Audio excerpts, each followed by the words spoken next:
And this service aboard Cabra ends with the laying of wreaths by the veterans organisations which are embarked aboard Canberra.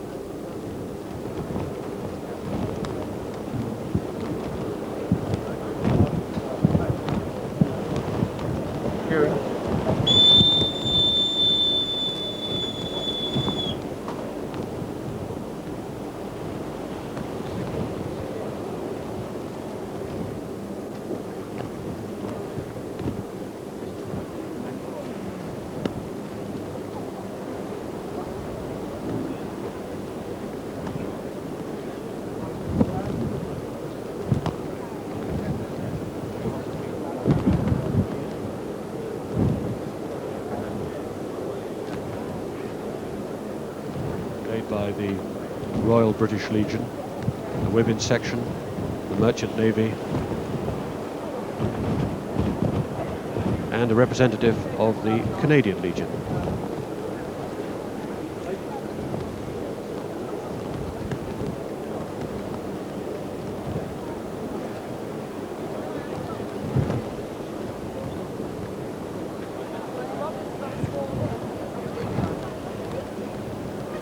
They've moved into the shelter on the lee side of the ship, and another group coming forward now represent the several American veterans organizations, the veterans of foreign wars and the American veterans.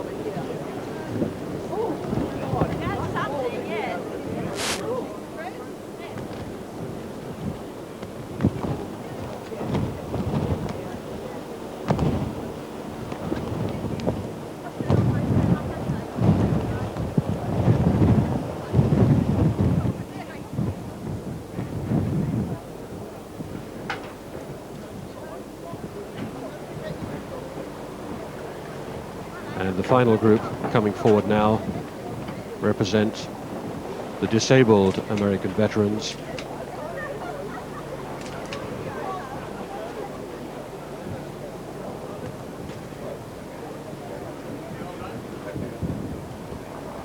On D-Day itself, the losses were far lighter than anyone had dared hope, but there were to be months of fighting ahead before the beachhead was secured. And the next stage of this ceremony is to mark those who died at sea during that lengthy sea operation.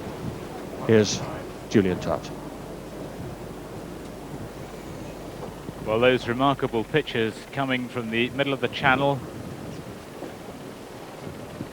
via a helicopter hovering above, being beamed back to Portsmouth. And now this ahead of the camera is the formation Ramsey, with in the centre Her Majesty's yacht Britannia steaming through the two lines of merchantmen and warships.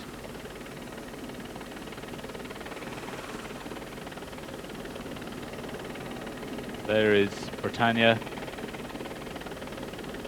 escorted behind by HMS Active, sailing through the two lines. Initially the USS Normandy and the USS Doyle. On either side, they're separated by just 200 yards, all very tight out in the middle of the channel. Britannia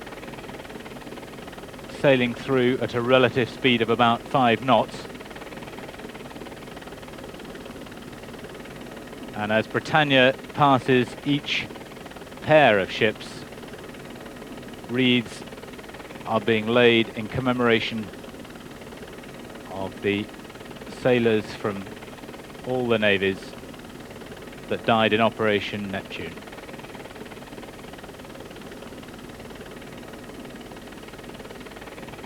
On the right-hand side of Britannia, as we look at it, the ship from the Netherlands, Abraham van der Hulst, a Dutch frigate. And you'll understand that the technology in bringing these pictures from the middle of the channel is extremely complex, so we can only apologise if the pictures break up a little bit. On the other side, on the left of Britannia, is His Majesty's Norwegian ship Bergen, a Norwegian frigate.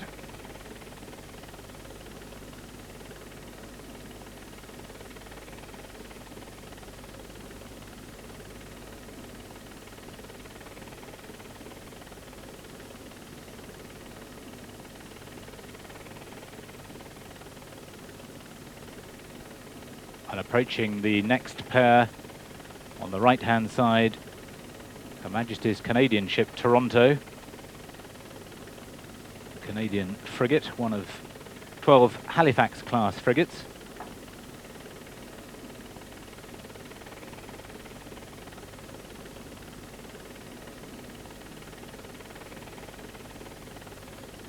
And a former Dutch frigate, actually, on the left-hand side, Adrias, just been acquired by the Greek Navy.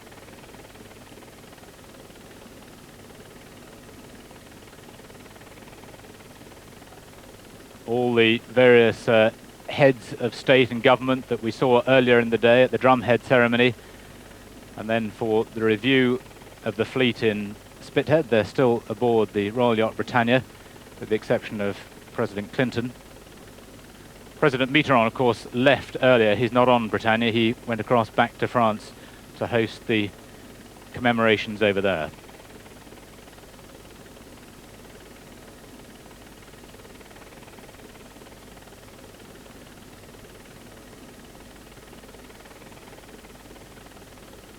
The large passenger liners that we also saw this morning are also lying a little bit further off, with British, American and Canadian veterans. The Vista Fjord, a Cunard liner, and the Seabourn Pride are out there.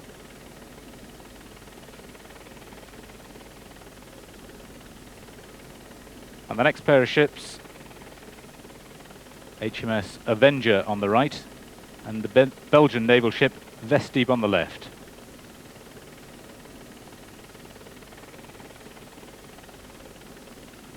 HMS Avenger is the last of 6 Amazon-class frigates in the Royal Navy, built by Yarrow shipbuilders in Glasgow.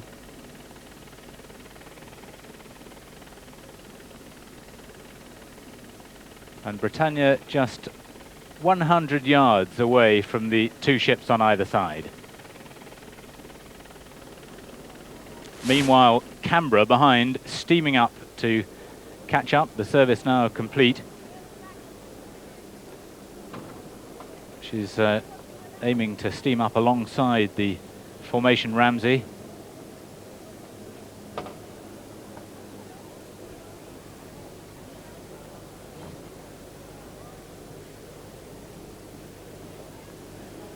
Ramsey steaming at about 10 or 12 knots, so Canberra at full throttle should be able to catch them fairly quickly.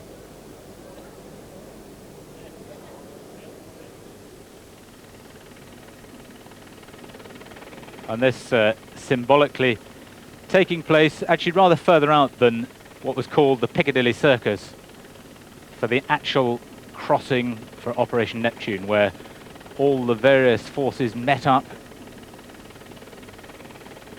as they sailed across for the beach landings.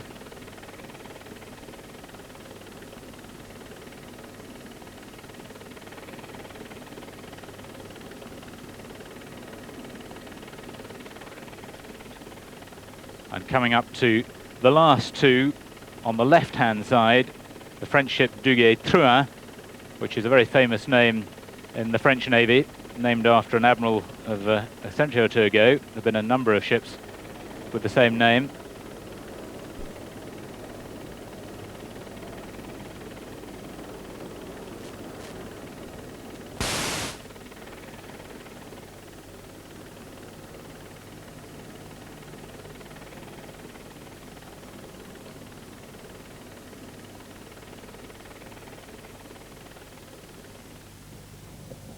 I'm sorry that picture is breaking up. It is right in the middle of the channel. There are 2 helicopter links, and it's wonderful that it has stayed with us for as long as it has. I think it's just a kind of reminder of the sheer difficulty of organising things in the channel, and on D-Day itself, 6,000 vessels. Now, how does one assess the scale, Mike Dewar, of the organisation of such an armada, of the naval side? Well, I mean, it was the most extraordinarily complicated and large operation. In all, something like 7,000 ships, in fact, if you include